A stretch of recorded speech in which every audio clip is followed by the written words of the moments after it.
하나님 말씀 창세기 37장 11절부터 27절까지 말씀입니다. 지난주에 요셉이 소중한 꿈, 하나님의 비전을 받는 꿈에 대해서 말씀을 나누었습니다. 하나님으로부터 집단들이 일어서고 자기 집단은 일어서고 형제들의 집단은 절을 하고 해와 달과 12별들이 절하는 그런 꿈을 꾸었어요. 그것을 이야기했을 때 그 형들은 뭐하고 시기하되 그의 아버지는 그 말을 뭐했더라? 간직해 두었더라. 여러분 같으면 어떨 것 같습니까? 간직해 둘 것 같습니까? 시기할 것 같습니까? 네. 사람이니까 감정이 먼저 올라올 수 있습니까? 없습니까? 감정이 올라올 수 있지요. 그의 아버지 이삭은 그 아버지 야곱은 형 에서와 자기 야곱 사이에 이 형제간의 장자의 명분 가지고 얼마나 큰 갈등이 있었고 그것 때문에 21년 동안 자기는 이 외삼촌 집에 가서 더부살이 하면서 고생했던 기억이 있습니다. 그래서 요셉의 이야기를 들을 때 하나님의 은혜의 바톤이 넘어갈 때 이거 지금 어떻게 될 것인가 하는 게 인생에 경험이 많으니까 마음에 뭐 했더라? 간직해 두었더라. 뭐 했더라? 간직해 두었더라. 라는 거고, 그것을 처음 경험하는 형들은요, 당장 그의 감정선이 먼저 건드려진 겁니다. 안 그래도 동생에 대해서 불편한 마음이 많은데, 긍휼로 대하면 한없이 긍휼하지 않습니까? 아이고, 지 동생, 베냐민, 엄마가 그 놓다가 죽었다, 아이가. 그래가, 둘이서 그냥 같이 형제간이고 배다른 형제긴 하지만은 살려고 몸부림치는 거 보고 불상태 이럴 수도 있는데 이게 한 가족 공동체 안에 살다 보면 형제는 본질적으로 약간 경쟁적이 됩니다. 누가 엄마 사랑을 더 받는가? 누가 엄마로부터 아버지로부터 뭘 좀 더 받는가? 이게 본질적으로 경쟁 구도가 있어요. 그래서 시기가 올라올 수 있습니까? 없습니까? 시기가 올라올 수 있습니다. 사람이잖아요. 예. 그런 것도 안 하면 사람이 아니지. 간짝에 누워있는 사람이라 그렇지. 감정이 완전히 메말라 본 사람이라 그렇지. 감정선이 건드려질 수 있습니다. 근데 그렇다고 그것이 죄 짓는 동기가 되면 된다, 안 된다? 안 된다. 여러분, 하나님의 은혜가 임하면 묘한 현상이 있습니다. 하나님의 은혜 받으면 너무 좋을 것 같지만은 은혜 받은 사람 안에서는 뭐가 일어나느냐 하면은 열등감이 많았는 사람일수록 많이 눌려있는 사람일수록 받은 은혜를 가지고 나도 이거 있지롱 하는 마음, 자기를 내세우고 싶은 마음이 하나 일어나요. 이걸 들렌다 하는 겁니다. 뭐 한다고요? 들렌다 하는 겁니다. 어떤 분은요, 같이 기도원에 가서 은혜를 받았어요. 같이 교인들끼리 같이 갔어요. 은혜를 받고서는 갑자기 계시가 왔다는 겁니다. 하나님이 내보고 우리 교회에 찬송인도 허락했습니다. 세례 받은 지 일주일밖에 안 된 분이. 그럴 때 뭐라 그럽니까? 들렌다 하는 이 들렌다 하는 걸 좀 전문적인 말로 따라합시다. 영적인 사춘기를 지나가요. 영적인 사춘기를 지나갈 때 평소에 열등감이 많았던 사람들은 그 성령에 체험한 것이 교만으로 확 나타나. 나 이런 체험했는데 말이야. 이런 거 해봤나 말이야. 이런 건 니 아나. 성경 한 구절 깨달아진 거 가지고 이건 니 아나. 그러기도 하고요. 사람이 참 미안하지. 그게 영적인 사춘기예요. 여러분, 애들 사춘기 지나갈 때 기억나십니까? 애들 때문에 파출소도 한번 가보고요. 친구들끼리 막 학교에서 패싸움 해가지고 그냥 다 얌전하셨어요? 온갖 일이 사춘기 지나갈 때 있지 않습니까? 여러분들이 사춘기를 지나갈 때 어땠습니까? 근데 그때 좋은 부모님들은요, 이렇게 울타리를 쳐줘요. 할렐루야? 뭘 쳐준다고요? 그때 사춘기 지나가는데 이 말이야. 이거 안 들어봐.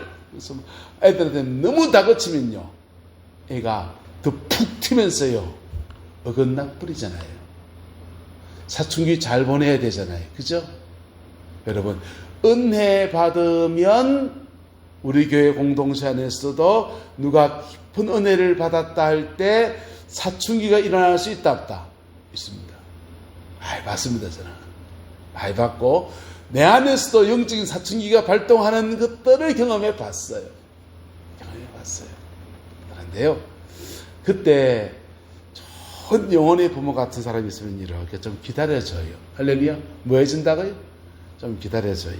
그리고 너무 심하면 좀 절제도 좀 시키고, 이걸 그렇다고 너무 억눌러 버리면요, 푹 튀든지 푹 꺼져 버리든지 이래 되거든요. 그래서 잘 단돌이하면 사춘기 잘 지나고 나면요, 애가 쑥쑥 커가는 겁니다. 쑥쑥 커가는 겁니다. 네. 사춘기 어떻습니까? 사춘기 지날 때 어른 되보려고 하잖아요.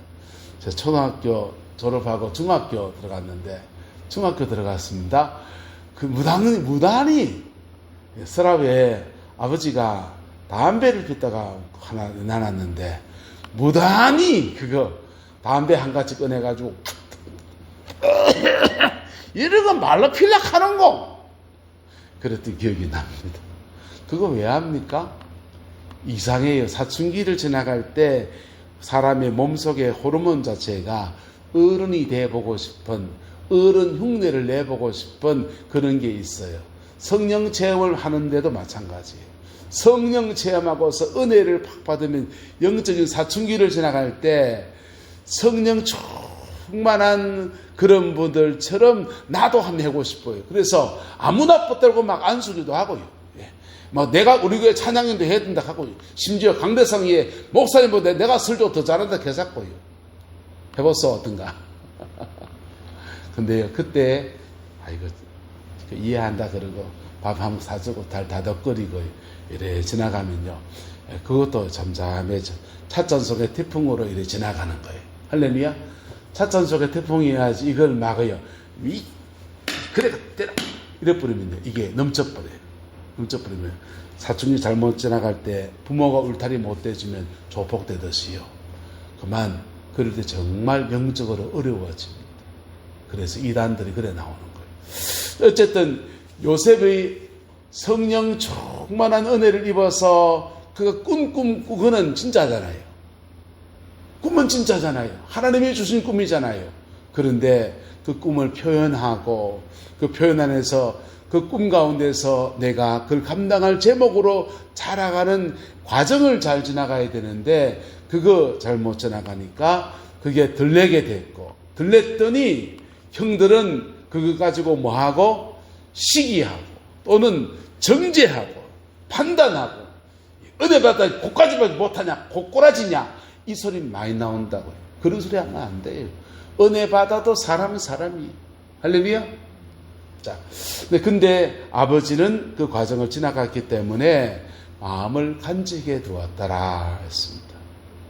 그런데요, 형들이 세겜에 가서 아버지 양태 칠 때 요셉 보고서 형들 어떻게 지내냐 챙겨봐도록 해서 보내었더니, 그 보낸 요셉 그만 그들을 잡아 죽이려 하는 거예요. 첫 번째는 죽이려 하다가요, 두 번째는 구덩이에 빠뜨려서 하는데, 루벤이 구덩이에 빠져놓으면 동생들 다 보내고 맞이거든요. 내가 챙겨서 아버지한테 버뜩 돌려보내고 그냥 무마시켜 보려고, 없던 일 좀 정리하려고 루벤이 구덩이에 빠져나는데, 여기에 누가 톡 튀나오냐? 유다가 톡 튀나오는 거예요. 유다가 톡 튀어나와서는 하는 말이,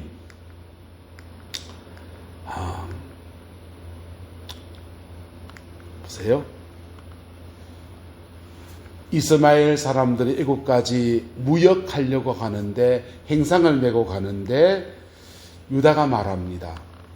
우리가 동생을 죽여서 그 피를 덮은들 무엇이 유익하겠느냐? 우리 손에 피 안 묻히고 내 손에 칼 안 잡고 저 이스마엘 사람들 손에 팔아버리게 되면 죽든지 살든지 지복이고 우리는 뭐 챙기고 돈 남고.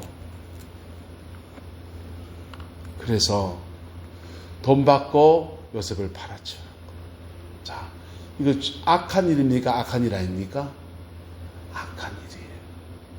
악한 일인데 그 악한 일 가운데서 하나님은 이것을 가지고 요셉을 뭐 하십니까? 따라서 훈련시키십니다. 은혜 받았다고 해서 그런 비전을 줬다고 해서 해와다가 11별이 자기 절하는 걸 봤다고 해서 그 절로 이루어지지 않아요. 믿음의 련은 과정이라는 것을 지나가고 그 과정을 잘 지나갈 때 이것을 감당해낼 수 있는 그릇 가운데 주님이 하시는 거거든요. 그래서 요셉은 형들은 악한 의도를 가지고 팔아치우는데 죽이려 하다가 팔아치워버리는데 하나님은 이것을 요셉을 훈련시키는데 사용하셨습니다. 할렐루야. 훈련 잘 되면요. 이걸 훈련받은 것을 광야라고 하는데 광야를 잘 지나간 분이 계십니다. 예수님이십니다. 누가복음 예수님의 모습 말합니다. 예수께서 성령의 충만함을 입어 뭘 입었어요? 성령의 충만함을 입어 세례요한에 세례 받으실 때 비둘기에서 성령이 임하셔서 성령의 충만함을 입어 광야에서 40일 동안 성령의 인도함 받으면서 마귀에게 시험을 받더라는 겁니다. 금식 기도하면서 3번 마귀하고 시험 받으면서 3번 시험 받을 뿐 아니라 3번 싸워 이기는 거예요. 그 싸워 이겼더니 모든 시험이 다 끝난 후에 14절에 같이 읽어 시작. 예수께서 성령의 무엇으로? 능력으로. 할렐루야. 무엇으로? 능력으로. 자, 예수님이 세례요한에게 세례 받으실 때 성령이 임하셨어요. 임하셨는데 임하신 성령님과 함께 광야를 40일 동안 함께 지나가면서 마귀하고 치열하게 싸우고 찢고 뽑고 했더니 성령의 능력으로 예수님이 입혀지는 겁니다. 뭐가 됐다? 따라합시다. 능력이 입혀졌습니다. 마치 옷을 입듯이 능력이 입혀지는 거예요. 운전면허를 처음 따면 어떤 줄 압니까? 운전면허를 처음 따면요. 차 잡고 서요. 핸들 잡고 서요. 앞만 쳐다보고 갑니다. 옆에 볼 틈도 없어요.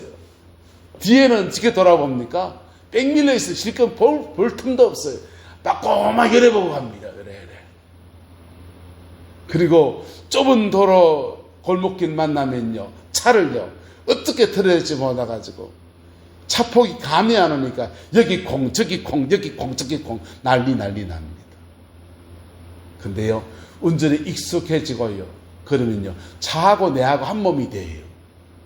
그러니까 쓸 털면은 남들은 야 깻잎 한 장 차이로 들어가는 거예요. 예. 목사님 운전 잘합니다. 하도 새벽에 봉고차를 가지고 하도 운행을 많이 하다 보니까 새벽에 이리 주차 저리 주차하는 선박에 몰아보세요. 저는 부산에서 운전 배웠습니다. 그 삼복도로 그 좁은 골목길을요. 고바위 진대를 그냥 봉고차 모고 15인승 모고 다녔어요. 날라다녔습니다. 근데 그렇게 운전하면 어떻게 됩니까? 차하고 내하고 몸이 하나가 된 것 같아요. 차 폭이 내 안에 감이 와요. 핸들 쫙 잡는 순간 앞뒷방 뒷뒷방 다 그냥 눈이 뒤통수에 달렸는지 다 보입니다. 성령의 은혜를 입는 것하고 성령의 능력이 우리가 덧입혀지는 것은 바로 이런 문제예요. 성령님은 하나님이십니다. 그 하나님의 은혜가 우리에게 임하시면 우리를 놀라운 능력 안에서 사용할 수 있습니다. 그런데 그 능력과 내하고 따로 노는 거. 따로 노는 거. 왜요? 하나가 안 돼가지고. 주님이 내 마음 되고 내 마음이 주님 마음 되고 주님과 함께 마귀하고 싸우고 주님과 광야를 걸어가 인생 문제 이런 문제 헤쳐나가고 저러가다 보면은요. 성령과 내가 하나가 되어집니다. 할렐루야. 하나가 되어집니다. 그때부터 예수님은 성령의 무엇으로? 능력으로. 무엇으로? 능력으로. 그때부터 예수님의 공생애가 펼쳐지는 거예요. 예수님은 이것을 40일에 끝냈는데 요셉은요, 이제 광야 시작입니다. 은혜 받으면 철사줄에 질질 뭉쳐가 질질 끌려갈 줄 몰랐지요. 꽃길만 걸을 줄 알았죠. 근데 구디 빠져 죽을 뻔하다가 941생 애굽 땅에 질질 끌려가는데 끌려간 여정 안에서 고비고비마다 하나님이 길을 여시고 또 막혔으면 또 막힌 데서 또 길을 열어가시고 하면서 마지막엔 애굽의 총리까지 올라서게 되는 은혜가 있었습니다. 근데 요셉의 그 여정이 얼마이냐? 13년. 몇 년요? 13년. 이스라엘 백성들은요, 애굽에서 가나안 땅까지 가는 여정 안에서 4단계를 겪었습니다. 애굽에서 나와서 홍해를 건너서 광야를 들어가는데 얼마나 구원받은 기쁨이 크든지 마라 나오기 전까지 춤추고 난리치면서 하나님 우리를 구원하셨다고 난리 났습니다.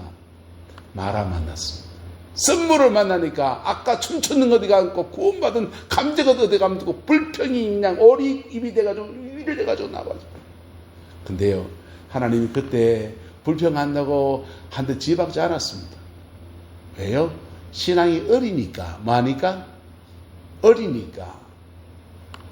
그게 첫 번째 광야예요. 근데 그들을 마라 엘림 지나서 신광야 지나서 시내산에 갖다 놓고요 1년 머물면서 말씀을 연습합니다. 성령 체험시킵니다.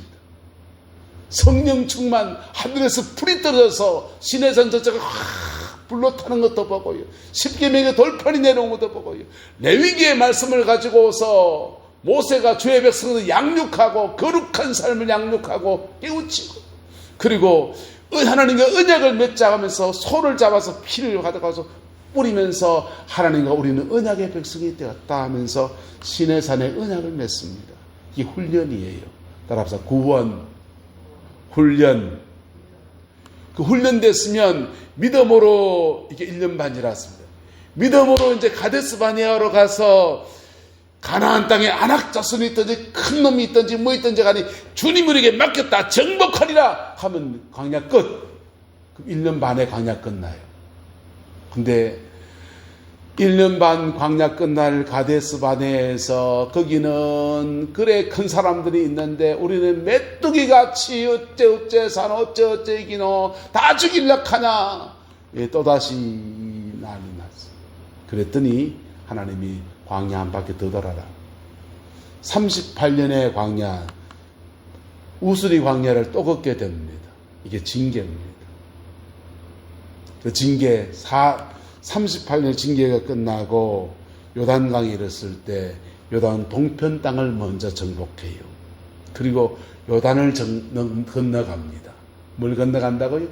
요단을 건너가요. 그리고는요, 여리고부터 해서 남쪽성으로 북쪽성으로 다니면서 가나안의 31개의 성을 정복하고서 하나님께 본격적으로 쓰임받는 믿음의 사람으로 그랬서는 겁니다. 여러분, 피터 와그너 목사님이 1000명의 목사님들을 통계를 내서 보니까 하나님이 구원은 한따라서 하나님은 누구나 사랑하셔서 구원하시지만 아무나 들어서진 않는다. 구원은 모든 사람에게 누구에게나 열어준 은혜의 길이지만은요, 그 구원받은 사람들 중에서 내가 너 들어서겠다 할 때는 그냥 안 들어서거든. 왜요? 천하보다 귀한 영혼을 맡기거든. 뭘 맡긴다고요?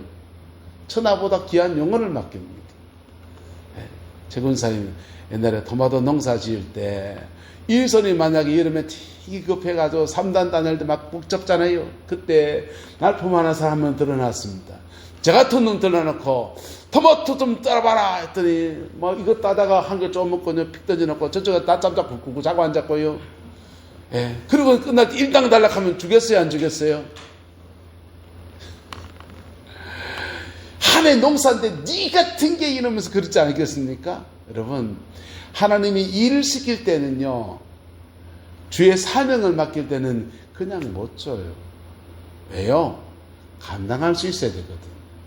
그 무게를 견뎌내야 되거든요. 서양 속담에 이런 말을 씁니다. 왕관을 쓴 자, 그 무게를 견뎌라! 라는 말이 있어요. 왕관의 무게가 무거워요. 그 무게 감당해내야, 그래야 제대로 사명 감당하지. 안 그러면요, 그 한 사람 때문에 여러 사람 어려워지는 거예요. 그래서 하나님이 훈련을 시키는데 요셉에게 훈련이 시작된 겁니다. 순리로 잘 따라가면 순리로 풀리고, 순리로 안 따라가면 광야는요, 거무줄처럼 찌찌찌찌찌 늘어나요. 옆 사람 축하다. 광야 줄이지 뭐할 망정 늘 굳히는 맙시다. 광야 늘어난다니까요. 광야 늘어나면요, 광야 생활 중에 설이 있습니다.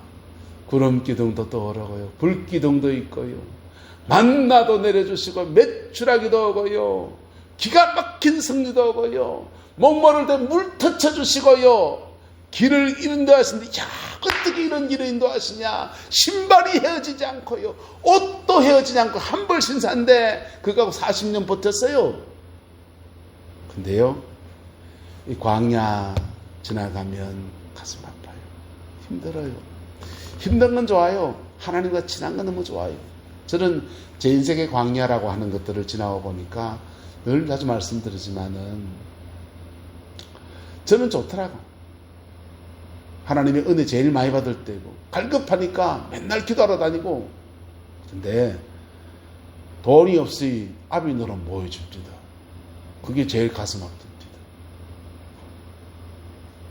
우리 작은 놈은요, 3778 더하기 7775는 하나 둘 셋 답 나오네.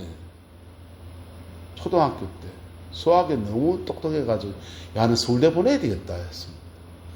광야 한 바퀴 도는 동안에 가을 챙길 틈이 있어야지. 어쨌든 고비고비 넘어서 우여곡절 지나서 하나님이 근데 다 이끌어 가십니다. 할렐루야. 단지 시간이 너무 길어졌다. 순리로 따라가면요, 1년 반에 끝나는 거예요. 할렐루야. 예수님처럼 따라가면 40일에 끝나는 거예요. 여러분의 광야 얼마에 끝내렵니까? 네, 피터 와거너 목사님의 연구에 따르면, 통계에 따르면 1000명의 목사님들 중에서 자기 인생의 광야를 떠나서 하나님 앞에 제대로 쓰임받는다고 하는 가나안이 열린 사람은 20%밖에 안 되더라고요. 20%밖에 안 돼요. 자기도 광야를 지르면서 그냥 성도들한테 웃으면서 말씀을 전하고 사역을 하고 있는데 자기 영혼은 드라이한 상태로 그냥 막 지나가고 있는, 그게 목사들의 아픔이에요, 이제 오늘 시대. 근데요, 어쨌든 저와 여러분들은 여러분에게 주는 하나님의 은혜 아래서 여러분의 가난이 확 열리게 되기를 예수님의 이름으로 축복합니다. 이게 한 세대에 끝나기가 쉽지 않아요. 이스라엘 백성은요, 이게 구원에서부터 정복까지 넘어가는 그 여정에서 한 세대가 끝나고 다음 세대가 열려가잖아요. 다음 세대가. 예. 다음 세대도 열리면 다행이에요. 12지파 가운데 어떤 지파는 그 다음 세대가 됐는데 안 열려 있는 거예요. 예. 지파에 따라서. 여러분, 이 광야는 편차가 너무 심해요. 앞서간 것 같은데 뒤쳐져 있고, 뒤서 있는데 앞쳐져 있고요. 여러분, 왜 그렇습니까? 짬밥으로 안 되거든요. 횟수로 승부 걸 수 없거든요. 직분으로 광야 매조제할 수 없어요. 광야는 지극히 주님과 나와 어떤 관계 안에 있느냐에 따라서 결정되는 거예요. 요셉의 광야, 그 끝을 주님이 아십니다. 근데 고무줄처럼 늙은 거냐, 그 순리로 따라갈 수 있느냐라고 하는 것은, 그것은 요셉 그에게 달려있는 것입니다. 여러분, 어쨌든 요셉은 잘 지나갔습니다. 그리고 그의 축복 안에 서게 되었습니다. 저와 여러분들은 여러분에게 주는 하나님의 은혜 아래서 여러분의 가난이 확 열리게 되기를 예수님의 이름으로 축복합니다. 좋으신 아버지 하나님, 인생의 여정 안에서 예수 믿고 복음 받게 하셔서 구원의 사람이 되게 하신 것 감사합니다. 오늘 요셉의 광야 시작되는 지점에서 말씀을 나누었습니다. 지나간 인생들을 돌아봅니다. 주님 안에서 고생했던 시간들, 싸워 이겨가면서 몸부림치렀던 여정들 속에서 하나님 오늘의 자리에 세우신 주님을 찬양합니다. 그리고 더 나은 것들을 늘 예비하시고 우리의 가나안을 열어가시기 원하시는 주님의 섭리 앞에서 승리하는 믿음의 생을 살아내기를 소망합니다. 여호와께서 함께해 주시고 역사하여 주시옵소서. 우리 모두의 심령안의 광야를 지나서 하나님이 주는 승리의 생활, 열매 맺는 인생으로 주장하여 역사하여 주옵소서. 예수님의 이름으로 축복하며 기도드리옵나이다. 아멘.